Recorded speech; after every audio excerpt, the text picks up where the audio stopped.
नमस्ते दोस्तों, जय श्री कृष्णा। कार्तिक माह के सूर्योदय से पूर्व स्नान के फायदे क्या है, आइए जानते हैं इस वीडियो में। कार्तिक मास को शास्त्रों में पुण्य मास कहा गया है।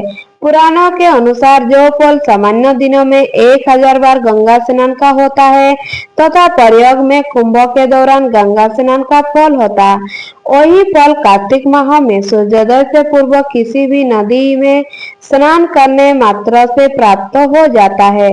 शास्त्रों के अनुसार कार्तिक मास स्नान की शुरुआत शरद पूर्णिमा से होती है और इसका समापन कार्तिक पूर्णिमा को होता है। पद्म पुराण के अनुसार जो व्यक्ति पूरे कार्तिक मास में सूर्योदय से पूर्व उठकर नदी अथवा तालाब में स्नान करता है और भगवान विष्णु की पूजा करता है, भगवान विष्णु की उन पर असीम कृपा होती है। पद्म पुराण के अनुसार जो व्यक्ति कार्तिक मास में नियमित रूप से सूर्योदय से पूर्व स्नान करके धूप दीप सहित भगवान विष्णु की पूजा करते हैं, वह भगवान विष्णु से प्रिय होते हैं। पद्म पुराण की कथा के अनुसार कार्तिक स्नान और पूजा और पुण्य से ही सत्यभामा को भगवान श्री कृष्ण की पत्नी होने का सौभाग्य प्राप्त हुआ था। कथा है कि एक बार कार्तिक मास की महिमा जानने के लिए कुमार कार्तिकेय ने भगवान शिव से पूछा कि कार्तिक मास के सबसे पुण्यदायी मास क्यों कहा जाता है। इस पर भगवान शिव ने कहा कि नदियों में जैसा गंगा श्रेष्ठ है, भगवान में शिव उसी प्रकार मासों में कार्तिक श्रेष्ठ मास है।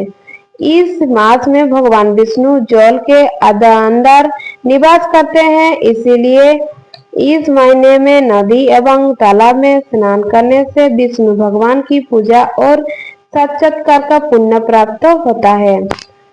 भगवान विष्णु ने जब श्री कृष्ण रूप में अवतार लिया तब रुक्मणी और सत्यभामा उनकी पटरानी हुई। सत्यभामा पूर्व जन्म में एक ब्राह्मणी की पुत्री थी।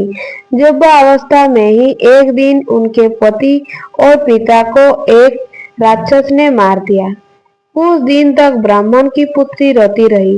इसके बाद उसने स्वयं को विष्णु भगवान की भक्ति में समर्पित कर दिया।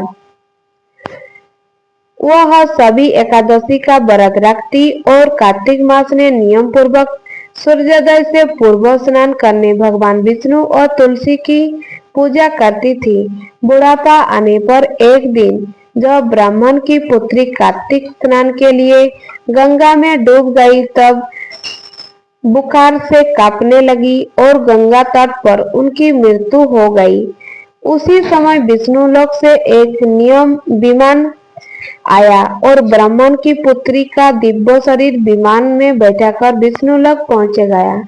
जब भगवान विष्णु ने कृष्ण अवतार लिया तब ब्राह्मण की पुत्री ने सत्यभामा के रूप में जन्म लिया।